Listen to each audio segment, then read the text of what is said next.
প্রতি বছর হাজার হাজার ছেলে বিকেএসপি ট্রায়াল দিতে আসে। তাদের মধ্যে বেশিরভাগই মাসের পর মাস প্র্যাকটিস করেছে, স্বপ্ন দেখেছে, পরিবারকে কথা দিয়েছে, কিন্তু সিলেক্ট হয় কতজন? খুব কম। কেন? শুধু কি ট্যালেন্ট কম ছিল? না, তাদের বেশিরভাগ ক্ষেত্রে সমস্যা ছিল তারা জানতো না ট্রায়ালে আসলে কি দেখা হয় এবং কিভাবে প্রস্তুতি নিতে হয়। আজকে আমি সেটাই বলবো স্টেপ বাই স্টেপ, যাতে ট্রায়ালে গিয়ে আপনি শুধু খেলতে না, ইমপ্রেস করতে পারেন। ট্রায়ালে যাওয়ার আগে একটাই প্রশ্ন, বিকেএসপি আসলে কি খোঁজে? উত্তর হলো তিনটা জিনিস। এক, ফিজিক্যাল ফিটনেস, স্পিড, অ্যাজাইলিটি, স্ট্যামিনা। আপনি আসলেই কতটা অ্যাথলেটিক।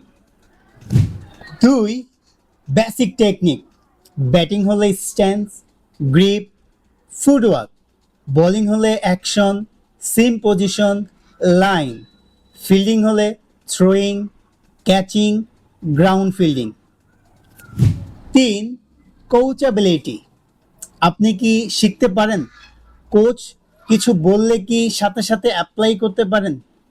এই তিনটার মধ্যে সবাই টেকনিক নিয়ে ভাবে, কিন্তু ফিটনেস আর কোচেবিলিটি নিয়ে ভুলে যায়। এটাই সবচেয়ে বড় মিস্টেক।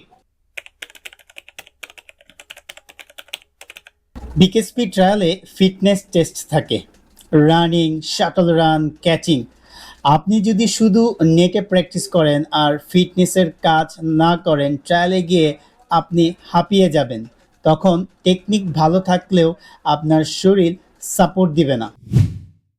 প্রতিদিন সকালে 30 minute running, shuttle run practice করুন। Core exercise, plank, sit up, push up. ট্রায়ালের অন্তত 3 মাস আগে এই রুটিনটা শুরু করুন, কারণ ফিটনেস রাতারাতি আসে না, কিন্তু একবার আসলে মাঠে আপনাকে আলাদা দেখাবে। ট্রায়ালের আগে অনেকে কি করে জানেন? নতুন শট শেখার চেষ্টা করে, নতুন বোলিং ভেরিয়েশন প্র্যাকটিস করে। এটা ভুল। ট্রায়ালে কেউ আপনার রিভার্স সুইপ দেখতে চায় না, তারা দেখতে চায় আপনার বেসিক কতটা সলিড। তাই এখন একটাই কাজ, আপনি যেটা পারেন সেটা পারফেক্ট করুন। ব্যাটিং হলে straight bat drive, defensive shot, on drive. Bowling হলে good length delivery, consistent line, smooth action. এই সিম্পল জিনিসগুলো কনসিস্টেন্টলি করতে পারলে সিলেক্টরের চোখ আপনার দিকে যাবেই। ট্রায়ালের দিনটা শুধু স্কিল দিন না, এটা আপনার পুরো পার্সোনালিটির একটা দিন। সিলেক্টর কি দেখে? শুধু ব্যাটিং আর বোলিং না, তারা দেখে আপনি মাঠে কিভাবে হারছেন, কোচ কিছু বললে আপনি কিভাবে নিচ্ছেন, ভুল হলে আপনি কিভাবে রিয়্যাক্ট করছেন, অন্যদের সাথে আপনার আচরণটা কেমন। 4টা কাজ করুন ট্রায়ালের দিন। 1, আগে পৌঁছান, সময় মতো না, আগে। মাঠে গিয়ে ওয়ার্ম আপ করুন, মাঠটাকে ফিল করুন। 2, ট্রায়ালে শান্ত থাকুন। ট্রায়ালে নার্ভাস হওয়াটা একদমই স্বাভাবিক, কিন্তু নার্ভাস হলে আপনার কনফিডেন্স কমে যাবে। 3টা, ডিপ ব্রিথ নেন আর মনে করুন এটা তো আমার সেই একাডেমির নেটের মতোই। 3, কোচ যা বলে সাথে সাথে করুন, তর্ক না, আচ্ছা বলে অ্যাপ্লাই করুন।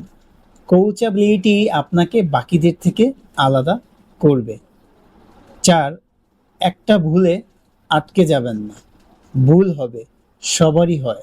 রিসেট করুন, পরের বলে ফোকাস করুন। ট্রায়ালের আগে সবচেয়ে বড় সমস্যা কি? Over thinking. সিলেক্ট না হলে কি হবে, বাসায় কি বলবো, অন্যরা আমার চেয়ে ভালো, এই চিন্তাগুলোই ট্রায়ালের আগের রাতে আসে আর সকালে মাঠে গিয়ে আপনার পুরো পারফরমেন্সটাকে নষ্ট করে দেয়। একটা কথা মনে রাখুন, বিকেএসপি ট্রায়াল জাস্ট একটা সুযোগ, কিন্তু এটাই শেষ সুযোগ না। সিলেক্ট হলে দারুণ, না হলে আপনি জানতে পারবেন আপনাকে কোথায় কাজ করতে হবে উন্নতির জন্য। সেই কাজগুলো করে পরের বার আরও ভালো হয়ে ট্রায়াল দিতে আসবেন। তাই আগের রাতে চিন্তা করবেন না, ভালো ঘুমান। সকালে ঘুম থেকে উঠে মনে মনে বলুন, আমি এই মুহূর্তের জন্য প্রস্তুত, বাকিটা আমার হাতে নেই, আমার কাজ আমি করব। দ্যাটস ইট, এই পর্যন্তই। ভিডিও করতে করতে একদম শেষের দিকে চলে এসেছি। চলেন একটা সামারি করি আজকের এই ভিডিওতে আসলে কি কি বললাম, কি কি করলাম। স্টেপ 1, জানুন বিকেএসপি কি দেখে, ফিটনেস, টেকনিক, কোচেবিলিটি। স্টেপ 2, এখনই ফিটনেস শুরু করুন 3 মাস আগে। স্টেপ 3, নতুন কোনো কিছু না, বেসিক পারফেক্ট করুন। স্টেপ 4, ট্রায়ালের দিন আগে যান, শান্ত থাকুন, কোচের কথা শুনুন। স্টেপ 5, ওভার থিঙ্কিং বন্ধ করুন, নিজের প্রসেসে বিশ্বাস রাখুন। এই 5টি যদি আপনি আপনার মাথায় রাখেন, তাহলে ট্রায়ালে গিয়ে শুধু পার্টিসিপেট করবেন না, আপনি যাবেন ট্রায়ালে জায়গা করতে, জায়গা নিতে। কমেন্টে বলুন আপনি কি বিকেএসপি ট্রায়ালের জন্য প্রস্তুতি নিচ্ছেন, অথবা আপনি কি বিকেএসপি ট্রায়ালের কথা ভেবেছেন, নাকি এর আগেই আপনি ট্রায়াল দিয়েছেন। আপনার এমন কোনো বন্ধু আছে যে বিকেএসপি ট্রায়াল দেওয়ার প্রস্তুতি নিচ্ছে, তাহলে তাকে এই ভিডিওটা অবশ্যই পাঠান, হয়তোবা তার এই ভিডিওটা অনেক কাজে লাগতে পারে। তো দেখা হচ্ছে পরের ভিডিওতে, ক্রিকেট নিয়ে কথা বলতে থাকুন।